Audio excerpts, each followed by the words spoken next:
নমস্কার বন্ধুরা, সীমা রান্নাঘরে সবাইকে স্বাগত। আমি আজকে পনিরের একটা রেসিপি করে দেখাবো। প্রথমে আমি পনিরগুলো ছোট টুকরো করে কেটে নিয়েছি। এবার আমি কড়াইতে এক টুকরো মাখন দিয়ে আর একটু সাদা তেল দেব, দিয়ে পনিরগুলো একটু ভেজে নেব। খুব বেশি ভাজার দরকার নেই।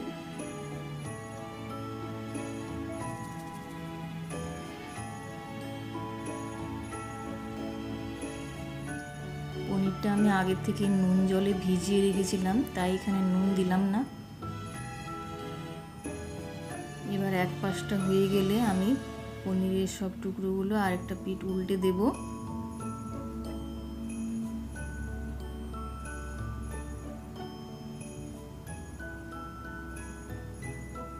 সব পনিরগুলো উল্টে দিয়েছি। এবার আমি একটা পাত্রে তুলে নেব। খুব বেশি ভাজলে পনিরগুলো শক্ত হয়ে যায়। এবার আমি ওই তেলে ক্যাপসিকাম আর মটরশুঁটিটাও ভেজে নেব।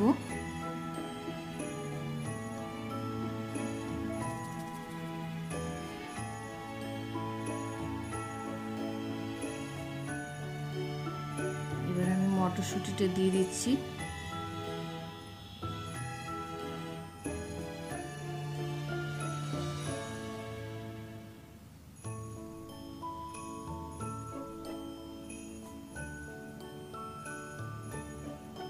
এবার আমি একটা মশলার পেস্ট বানাবো। কাজু বাদাম, লঙ্কা আর টমেটো দিয়ে একটা পেস্ট তৈরি করব। এবার আমি ওই তেলে ফোড়ন দিয়ে দিচ্ছি, 5 ফোড়ন দিয়ে দিলাম। এবার আমি মশলাটা বেটে রেখেছি, পেস্টটা আমি দিয়ে দেব। কম আঁচে কষতে হবে, যেহেতু কাজু আছে, একটু তলায় ধরে যাবে, সেই জন্য কম আঁচে আমি কষে নেব।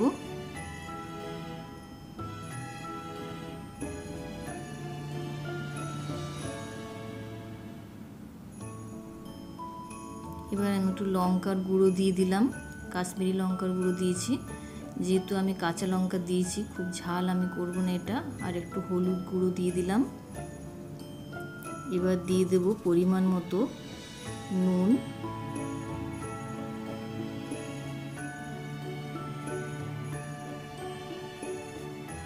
একটু জল দিয়ে আর একটু ভালোভাবে কষে নেব।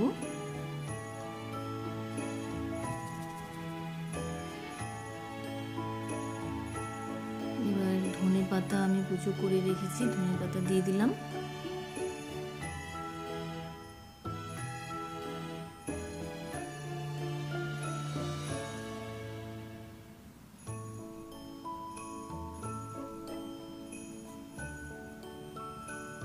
এবার আমি টক দই দিয়ে দিচ্ছি।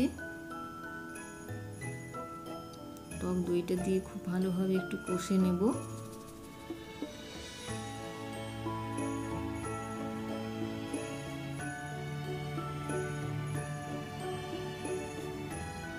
খুব কম আঁচে কষতে হবে।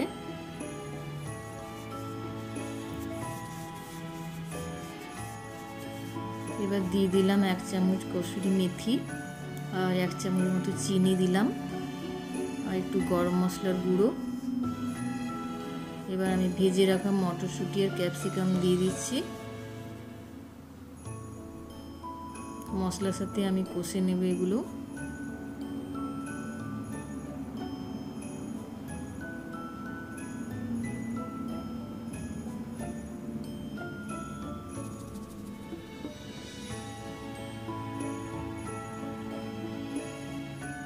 মশলাটা খুব ভালোভাবে কষে নিতে হবে। কষা হয়ে গেলে এবার আমি জল দেব।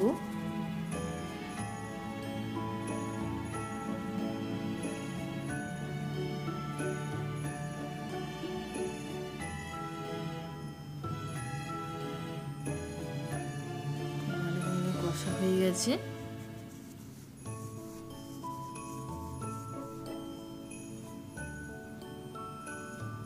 এবার আমি জল দিয়ে দিলাম।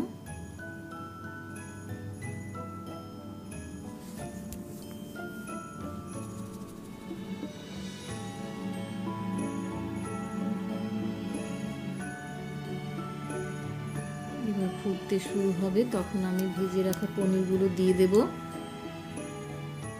পনিরগুলো দেওয়ার পর একটু ফুটিয়ে নিয়ে তারপর একটু কসুরি মেথি দিয়ে দেব, তারপর নামিয়ে নেব।